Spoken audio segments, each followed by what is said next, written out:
Okay, so today's topic is in digital control system is mapping of S plane and Z plane. Okay, so in the last class, I told you how you can find out the pulse transfer function of any digital control system or discrete time control system from a continuous time transfer function GSC. That means what is the importance of input sampler and how sampler affect the overall transfer function of any discrete system. Okay, so the now the next topic is, and in the last class I have already told you how you can find out the equivalent transfer function, pulse transfer function for cascaded system, for feedback system, and for that means block diagram reduction in the discrete control system. Okay, so one of the major factor of the block diagram reduction is the importance of sampler. So position of sampler decide the equivalent transfer function of any discrete time control system. So now the mapping between S plane and Z plane. So as you know, in continuous time domain, we use Laplace transform, and discrete time domain we use Z transform. So now in some portion, because you suppose your plant transfer function of plant is given in the S domain, and you have to use a digital system. That means you have to use digital control system. That means using the discrete, using the Z transform. So you convert the and find out the equivalent transfer function of pulse transfer function of any discrete system. So that means you must know what is the relationship between the S plane and Z plane. So as you know, again, so you know what is the in Laplace transform, what is S? S is any complex frequency. Suppose S is equal to, what is the value of S? Just wait. S have real part as well as imaginary part, rho plus j omega. So you know what is the S plane. So this x-axis is known as real axis and y-axis is known as imaginary axis. Similarly, Z have two part, a real part of Z plus imaginary part of Z. So this is the Z plane. So what is the relationship between S plane and Z plane? So from the basic definition, you know, the Z is equal to e to the power t into S. What is t? T is the sampling period. So the poles and zeros location in the Z plane are related to Z plane. That means how the S plane, suppose one transfer function having pole and zero, suppose in is located in the S plane. Suppose one transfer function is equal to GS is equal to 1 by S plus 1 by S plus 1 into S plus 2. That means there is two pole at minus 1 and second one is minus 2. It means location of poles in the S plane. So suppose you have to convert to the X plane to Z plane using this formula. S is equal to Z is equal to e to the power TS. So the position of poles and zero are converted using this formula. Just simply by putting Z is equal to e to the power T into e to the power T into S. Okay, and the dynamic behavior of discrete time control system again depends on the sampling period as well as the position of, suppose in a continuous time system. So in continuous time system, transient behavior or steady state behavior depends on the position of poles and zero. That means the value of S. But in Z transform,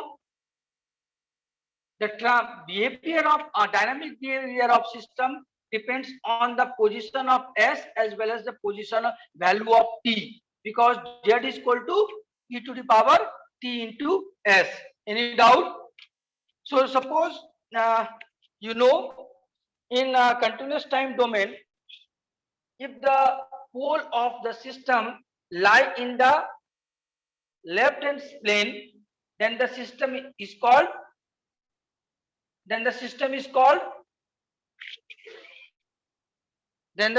called stable system. Hello, I'm audible to you? Hello. So, hello.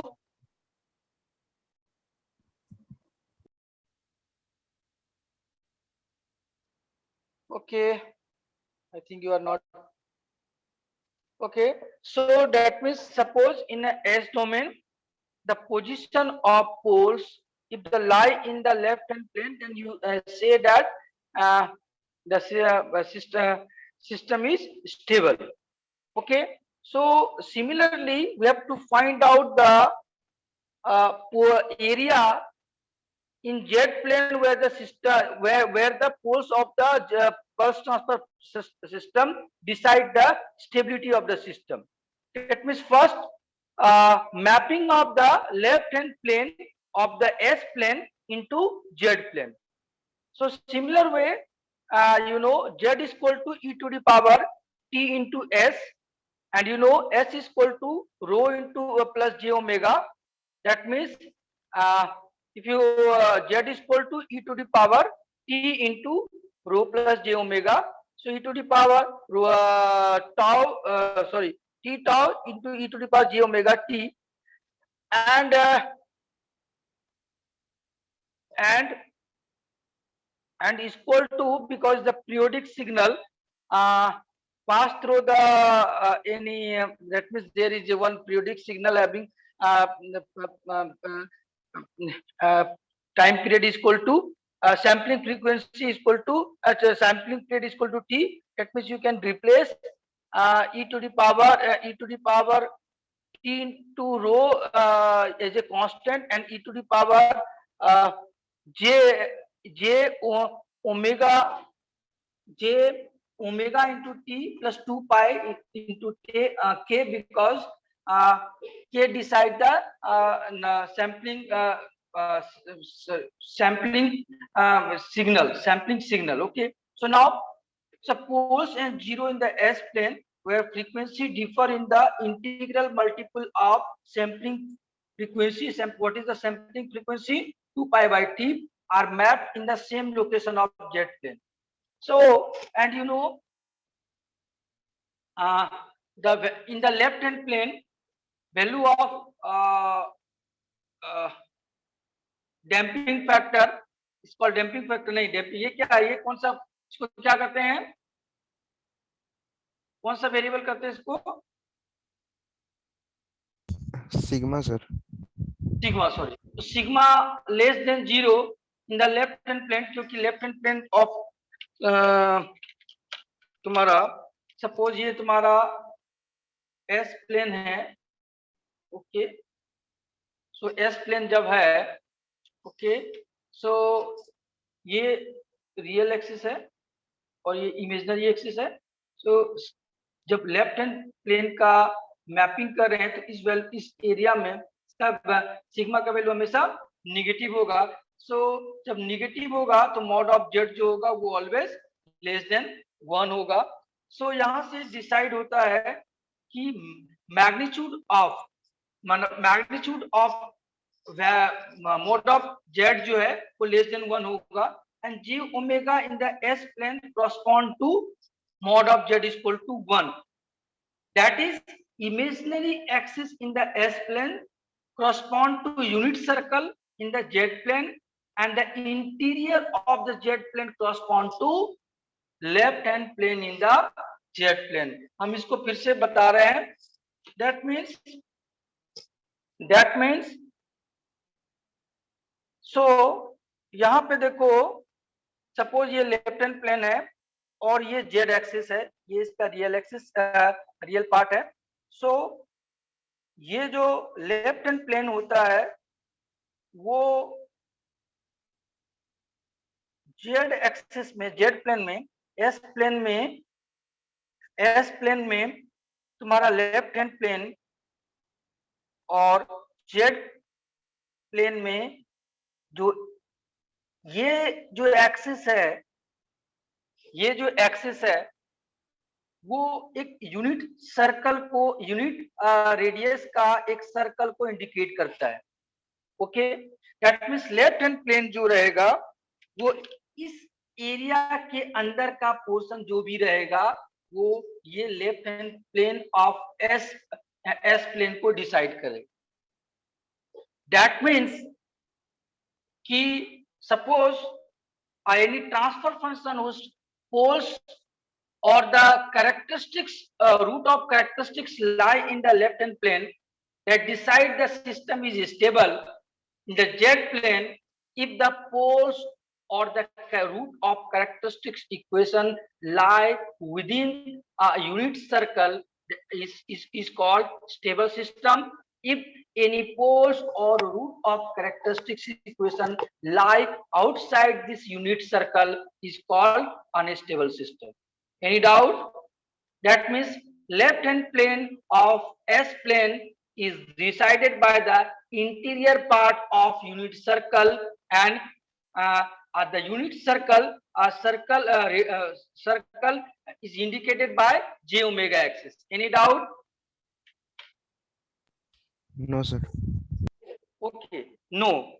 And as I told you, z is equal to e to the power ts, and that means z is equal to e to the power t into sigma na. Yes, sir. It and j into omega t plus 2 pi k. That means it depends on the sampling frequency. What is the sampling frequency? So sampling frequency omega s is equal to 2 pi by t. That means many number of s point on the s plane have the same point in the z plane. मतलब both there is not a single mapping from s plane to z plane. यहाँ पे बहुत सारा point का जो mapping होगा वो S plane से Z plane, that means S plane से जेड प्लेन में जब मैपिंग करेंगे सो किस तरह का ये फंक्शन रिलेशनशिप है बताओ तो? मेनी टू वन, मैथमेटिक्स में पढ़ा होगा many to one. Okay, so now we have divided the z plane,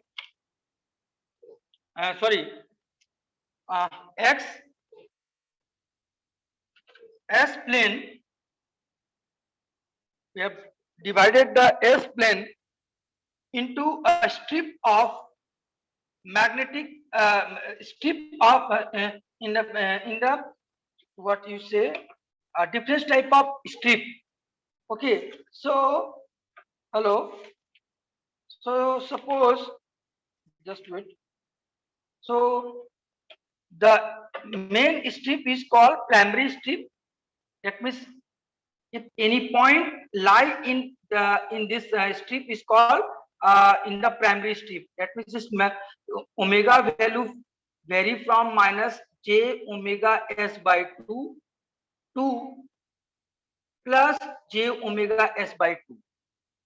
Okay, and there is one complementary strip from j omega s by 2. That means we have decided the j omega axis in the basis of j omega strip. मतलब यहाँ से यहाँ का जो distance है what is omega S? Omega is called omega s is called sampling frequency, and its value is equal to 2 pi by t, capital T. Okay, so that means हम लोग S plane को एक strip में decide कर रहे हैं. पहला strip जो है जिसका विड्थ जो है वो जे ओमेगा के बराबर है, तो हम लोग इसको डिवाइड किए minus j omega S by 2 से plus j omega by 2. Next हो गया इसका मतलब इसके बीच का जो डिस्टेंस रहेगा जे ओमेगा रहेगा। नेक्स्ट हो गया j omega S by two to j t omega S by two. Like that हम लोग पूरे वो लेफ्ट हैंड प्लेन को हम लोग डिफरेंट टाइप ऑफ स्ट्रिप में हम लोग डिवाइड कर लें। सो फर्स्ट हम लोग एक प्राइमरी स्ट्रिप को सबसे पहले हम लोग मैपिंग करते हैं इन द जेड प्लेन। सो यहाँ पे देखो इस प्राइमरी स्ट्रिप में यहाँ पर s का जो वैल्यू है वो j omega s by two से वेरी कर रहा है फ्रॉम s का जो वैल्यू वेरी कर रहा है s is equal to from minus j omega S by two to s is equal to J omega S by two. So इस जगह पर काउंटर क्लॉकवाइज हम लोग लेते हैं, इस एरिया को काउंटर क्लॉकवाइज हम लोग लेते हैं। काउंटर क्लॉकवाइज अगर हम इसको को मैपिंग करने जाते हैं तो यहाँ पर जेड प्लेन में इसका जो मॉडुलस होगा, जब तुम लोग Z is what is the Z Z is equal to E to the power T S. जब एस का value J omega by two put करोगे तो mod of Z is equal to 1 आएगा। और एंगल का फॉर्मूला क्या होता है, एंगल इज इक्वल टू होता है व्हाट इज जेड का जो है जेड इज इक्वल टू क्या होता है to the power T into S. So S is equal to जब पुट करोगे यहाँ पे so angle is equal to आएगा ओमेगा टी। तो जब ओमेगा का value minus omega S by two से प्लस ओमेगा टू प्लस के बीच में वेरी कर रहा है, सो एंगल जो है वो वेरी कर रहा है माइनस पाई से plus pi. So minus pi मतलब तुम्हारा यहाँ से वेरी कर रहा है और यहाँ तक। दैट मीन्स एक प्राइमरी स्ट्रिप जो है एक यूनिट सर्कल को इंडिकेट किया और इसके अंदर जो है ये क्लोज कंटूर है minus j omega S by two से plus j omega by two. यहाँ से फिर आ गया ये पैरेलल टू रियल एक्सिस है, तो इसका value from 0 to minus infinity, फिर माइनस इंफिनिटी से मतलब ये एक क्लोज कंटूर लिए in the anti clockwise so या काउंटर क्लॉकवाइज। तो यहाँ पर हमारा जब इसको मैपिंग किए तो एक यूनिट सर्कल का एक यूनिट रेडियस का एक सर्कल यहाँ पर हमारा बन गया। ओके, सो नेक्स्ट अगर हम लोग देखो यहाँ पे हम लोग किस तरह से इसको मैपिंग किए थे। सो पॉइंट 1 2 3 4 5 6 एक हम लोग 3 4 5 6 से मैपिंग किए। सो पहला पॉइंट इज इक्वल टू क्या है, सपोज यहाँ पर s इक्वल टू 0 है, सो s इक्वल टू 0 आएगा। सो s इक्वल टू 0 आएगा मतलब क्या हो गया, what is the value of z equal to the power ts। So s equal to 0 put करोगे तो j mod of z equal to कितना आएगा, mod of z equal to आएगा sorry mod of z equal to आएगा 1। सो point 1 यहाँ पे 1 से omega by 2, 1 से 2 पर गया, 1 से 2 कौन सा पॉइंट है, so plus j omega S by two. So यहाँ से ये पॉइंट फिर से फ्रॉम 0 से कहाँ तक आएगा, पाई तक आएगा। सो यहाँ से हम लोग ये पॉइंट को क्लॉकवाइज किए, फिर जब इस पॉइंट को मैपिंग किए सो यहाँ पर क्या है एस इक्वल टू, यहाँ पे क्या है S equal to J omega S by two. So just wait, so better रहेगा हम इसको मैपिंग करके फिर से दिखा देते हैं। सो सपोज हम लोग इस मैग्नेटिक स्ट्रिप को मैप कर रहे हैं, एस प्लेन को मैपिंग कर रहे हैं। So suppose magnetic strip suppose जो पॉइंट है फ्रॉम 1 2 ओके 3 4 5 तो in this way. So suppose यहाँ पे z इक्वल टू क्या है e to the power ts। So point 1 अगर तुम पॉइंट 1 में s इक्वल टू क्या है, s इक्वल टू 0 है, तो जब s इक्वल टू 0 है सो इसका जो मैग्नीट्यूड आएगा या उसका जो मॉड ऑफ z का मैग्नीट्यूड आएगा वो 1 आएगा, तो ये इस पॉइंट को इंडिकेट कर रहा है। ओके, नाउ यहाँ पर ओमेगा का वैल्यू 0 से 0 टू, अब यहाँ पर क्या है j omega s by two. So s का वैल्यू कहाँ तक गया है, j omega s by two. So ये एक सर्कल को रिप्रेजेंट करेगा, हम थोड़ा पहले बताएं। ओके, सो सर्कल को रिप्रेजेंट करेगा, ये पॉइंट कौन सा होगा, तो ये पॉइंट होगा, ओमेगा का वैल्यू कितना है, j omega S by two. So mod of z equal to 1 ही रहेगा, एक यूनिट सर्कल ही बताएगा। और एंगल कितना आएगा, एंगल आएगा ओमेगा टी। सो हमारे पास यहाँ पे कितना आएगा, ओमेगा, ओमेगा इक्वल टू कितना है, omega S by two into T. और जब ओमेगा एस का वैल्यू पुट करोगे तो ओमेगा एस का वैल्यू कितना हो गया तुम्हारा, 2 pi by capital T into two into T. So T T cancel हो गया, टू टू कैंसिल हो गया, दैट मीन्स इसका वैल्यू एंगल हो गया पाई रेडियन। दैट मीन्स यहाँ से ये जो पॉइंट है वो यहाँ पर आके फिनिश हुआ, ये पॉइंट हो गया दूसरा, जिसका रेडियस, इस सर्कल का रेडियस कितना है, 1 है। ओके, नाउ हम लोग पॉइंट नंबर 2 से पॉइंट नंबर 3 जा रहे हैं। दैट मीन्स यहाँ पर एस का वैल्यू जो है वो तुम्हारा एस का जो वैल्यू है यहाँ पर plus j omega S by two constant है, एंड ओमेगा सिग्मा का, सिग्मा ना, सिग्मा का वैल्यू चेंज हो रहा है from 0 to minus infinity. So जब ये value minus infinity e to the power z equal, z का फॉर्मूला क्या होता है, z equal to E to the power T s. So जब s equal to infinity put करोगे, so infinity put करो, minus infinity put करो तो इसका वैल्यू कितना आ जाएगा, 0। तो ये पॉइंट यहाँ पर पहुंच जाएगा।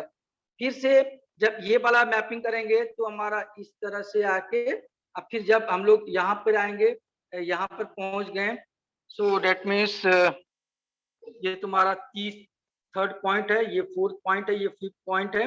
फिर यहाँ से जब 5 टू 1 आएंगे, सो ये तुम्हारा इस तरह का मैपिंग आएगा। दैट मीन्स अगर लेफ्ट हैंड प्लेन को, प्राइमरी स्ट्रिप को हम लोग अगर मैपिंग करते हैं from s plane to z plane, so हमारा एक क्लोज कंटूर आता है लाइक दैट। ओके, अगर तुम लोग एनी डाउट इसमें, एनी डाउट? सर वो वापस कैसे आया ये नहीं समझ में। कहाँ पे वापस कैसे आया, ओरिजिन पे सर, और ये फिर वापस वो। ये वाला, हाँ ये सर। ये पोर्शन जब तुम 5, हम जो पहला मैपिंग किए 1 से 2 के बीच में मैपिंग, यस सर। अब जब 5 से 1 के बीच में जाएंगे, 5 से सो अगेन, सो यहाँ पर व्हाट इज एस का वैल्यू कितना है, minus j omega S by two to 0। Yes sir. तो जब उसका मैपिंग करेंगे z equal to E to the power T into S, so ये भी फिर से सर्कल बनाएगा फिर से बन जाएगा और इसका एंगल वेरी करेगा फ्रॉम माइनस पाई टू 0। तो। यस और नो? Yes sir. जो फाइनली एक क्लोज कंटूर का इन एस प्लेन, वो तुम्हारा एक क्लोज कंटूर इन जेड प्लेन बन जाएगा। तो दैट मीन्स क्या हम बता रहे थे, जी फर्स्ट हम जो तुमको बताएं कि हम लोग जब लेफ्ट हैंड प्लेन को मैपिंग करते हैं, और left hand plane of S plane, if you map in the z plane, that is it decided by the interior part of a circle having radius is equal to 1. Okay, now we have divided the left hand plane into different section of strip. So first strip is called primary strip, and then and its width is equal to omega s, and omega s is called sampling frequency. So if you map a closed contour of primary strip, then it again a unit circle. If you again map any complementary strip, let me suppose one strip from j omega s by 2 to j omega 3s by 2. So again ये जो complementary strip है, इसका फिर से जैसे हम बताएं, यहां से शुरू हुआ, यहाँ आया, ओके, फिर यहाँ आया, फिर यहाँ आया, फिर जब तुम इसका मैपिंग करोगे तो ये फिर से एक सर्कल की तरह बनाएगा और ये एक पीरियोडिक चलेगा। फिर इस पोर्शन का जब स्ट्रिप करोगे तो फिर से ये सर्कल बनाएगा। जैसे हम बताएं कि एस प्लेन का बहुत सारा पॉइंट जेड प्लेन में सिंगल पॉइंट को रिप्रेजेंट करता है। सो यहाँ पर क्या होगा, ये प्राइमरी स्ट्रिप जो है एक यूनिट सर्कल को रिप्रेजेंट करता है, और ये पीरियोडिकली हर एक कॉम्प्लीमेंट्री स्ट्रिप जो है वो यूनिट सर्कल को ही रिप्रेजेंट करता है। और हम यहाँ पे तुमको डिसाइड कि किस तरह से क्लोज कंटूर को हम लोग इन द एस प्लेन को हम लोग जेड प्लेन में कन्वर्ट करते हैं using this formula. Now suppose हमारे पास एस प्लेन में दो लाइन है। ओके, एक लाइन जो है वो लेफ्ट हैंड प्लेन में है, सपोज ये तुम्हारा लेफ्ट हैंड प्लेन है और ये तुम्हारा राइट हैंड प्लेन है, जहां पर s equal to E to the, यहाँ पे क्या है s इक्वल टू ये एक line parallel to imaginary axis है। Any doubt? Any doubt? यहाँ पे s equal to No, j sir. Omega और जहां ओमेगा 1 है और एंड ओमेगा क्या बोलते हैं, ओमेगा का वैल्यू वेरी कर रहा है। ठीक है, अगेन ये जो एक लाइन है एक्स एक्सिस में, इसमें s equal to minus sigma 2 plus j omega, और ओमेगा जो है वो वेरी कर रहा है from plus infinity to minus infinity. So जैसे हम तुमको बताए थे कि एस प्लेन का इमेजिनरी एक्सिस जो है वो एक यूनिट सर्कल को इंडिकेट करता है, यस और नो, बताए थे। Yes, sir. Yes, sir. और पूरा का पूरा लेफ्ट हैंड प्लेन जो है वो क्या डिसाइड करता है, वो है वो interior part of this unit circle रहता है, यस और नो। सो अगर Yes, sir. इसका मैपिंग करने जाएंगे तो ये क्या इंडिकेट करेगा, सर्कल और एनी सेक्शन। सिर्फ स्ट्रेट लाइन का सर। यस, यहां पर s इक्वल टू क्या है, माइनस सिग्मा 1, और z इक्वल टू क्या होता है, e to the power t into S. Omega तो वेरी कर रहा है, जैसे हम बताएं यहाँ पर सिग्मा इक्वल टू कितना है, 0 इमेजिनरी एक्सिस में, तो वो एक यूनिट सर्कल को बताया। सो यहां पर अगर कोई लाइन इमेजिनरी एक्सिस का पैरेलल है तो वहां पर भी वो एक यूनिट सर्कल, एक सर्कल को इंडिकेट करेगा, एक सर्कल को इंडिकेट करेगा। अब रेडियस जो होगा, अगर वो जेड प्लेन में है, सॉरी लेफ्ट हैंड प्लेन में है, तो ऑब्वियसली वो इंटीरियर में ही एक बनाएगा और जिसका रेडियस इक्वल टू होगा e to the power minus rho 1 sorry sigma 1 into T. समझ में आया? ये वाला जो दूसरा लाइन है जिसमें जिसमें यहाँ पर तुम्हारा ये कांस्टेंट है, इस लाइन पर जितना भी रियल पार्ट है वो कांस्टेंट है, तो इस पॉइंट को जो है वो राइट हैंड साइड में है, तो वो बाहर बनाएगा, यूनिट सर्कल के बाहर बनाएगा, एक सर्कल बनाएगा जिसका रेडियस होगा e to the power sigma 1 into T. Any doubt? No, sir. समझ में आया? Yes, sir.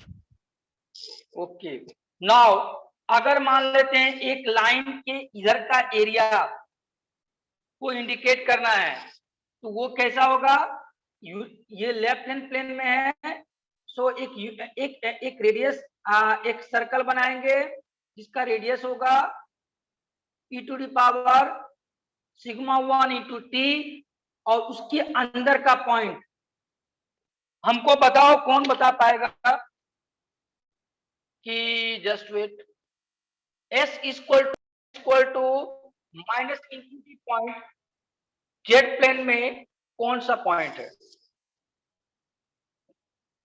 In s plane, I have one simple question. In the S plane, s equal to minus infinity, in Z plane वो कौन सा point होगा? Sir एक सिर्फ एक पॉइंट होगा सर। क्या होगा? Origin. Origin, very good.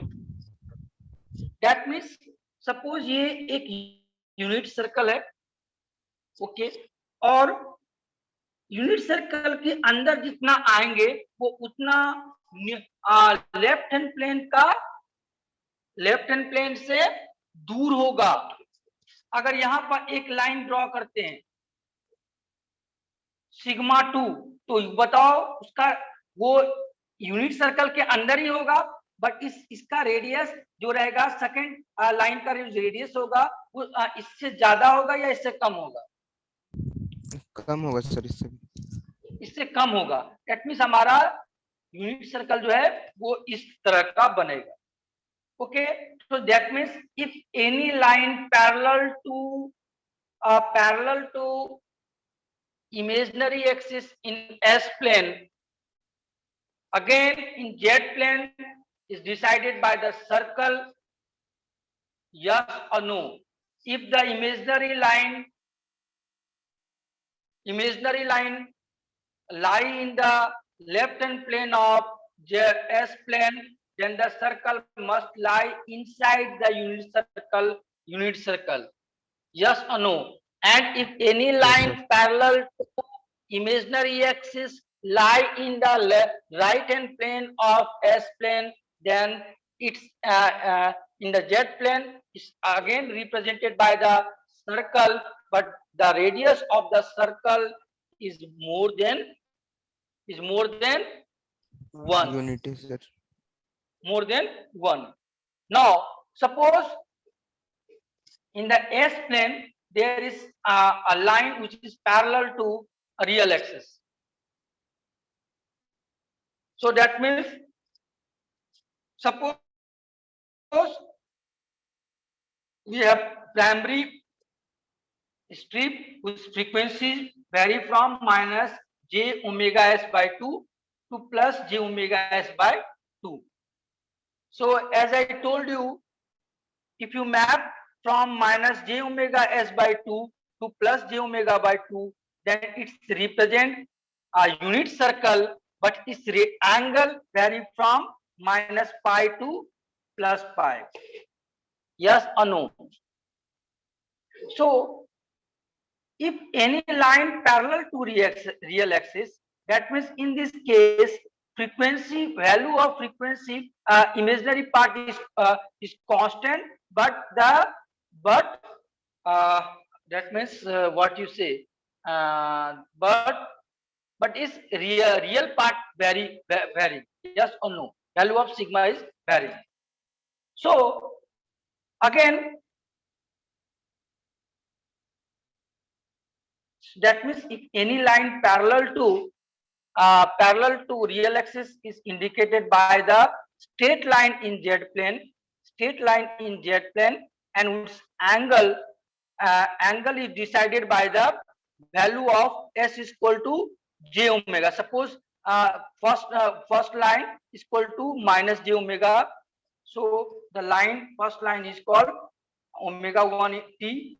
So ये जो लाइन है वो इस लाइन को इंडिकेट करेगा. सो अगर कोई line if any line in S plane is parallel with the real axis, so in Z plane is indicated by the straight line whose angle decided by the value of omega. Any doubt? अब बताओ omega 1 इधर आया तो कौन सा हमारा जब यहां से वेरी करे थे एंगल हमारा क्या था? Minus pi by 2, minus pi से प्लस पाई के बीच में एंगल वेरी कर रहा था.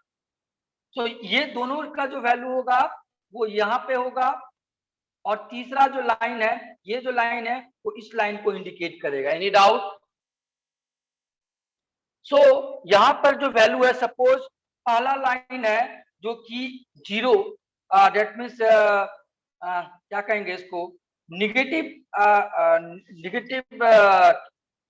इमेजिनरी एक्सिस पे है. सो उसका एंगल जो है वो वेरी करेगा फ्रॉम दैट मीन्स वो थर्ड क्वाड्रेंट या फोर्थ क्वाड्रेंट में आएगा.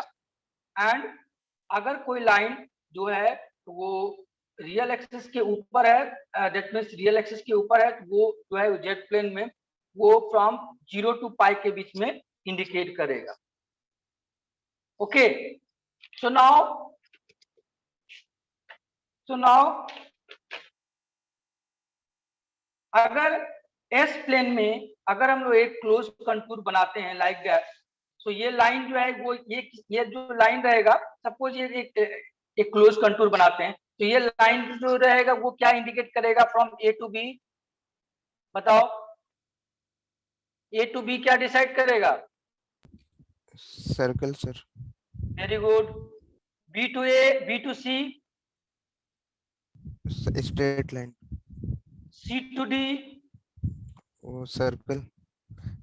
Circle, and D to A, straight line. A to B का जो सर्कल रहेगा उसका रेडियस जो रहेगा, सपोज हमारा पहला रेडियस जो है यहां से शुरू हुआ और ये यहां तक चला।